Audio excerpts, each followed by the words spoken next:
আজকে যাদেরকে পাকিস্তানি পাকিস্তানি বলছো, আরে পাকিস্তান থেকে এসে সৈয়দ আহমদ শ্রীকুটি রহমতুল্লাহ আলাই নূহ আলাইহিস সালামের ওই কিস্তি যদি না সাজাতেন, আজকে বাংলার জমিনে সুন্নি তো দূরের কথা, আজকে বাংলার জমিনে না আমরা হতাম না তোমরা হতা।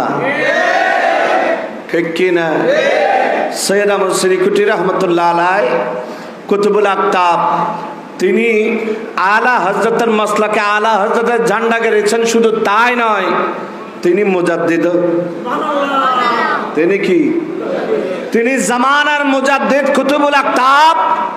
তিনি যেই কিস্তি দিয়েছেন, আজকে সৈয়দ আহমদ শ্রীকুটি রহমতুল্লাহ আলাইহি যদি এই জামিয়া না দিতেন, তবে হাশমি সাহেব হুজুর সেখানে শিক্ষকতা করতেন। সেখান থেকে জালাল আল্লামা শের মিল্লাত ওবায়দুল হক নঈমি বের হতো না। সেখান থেকে আল্লামা জালালউদ্দিন আল কাদারি বের হতো না।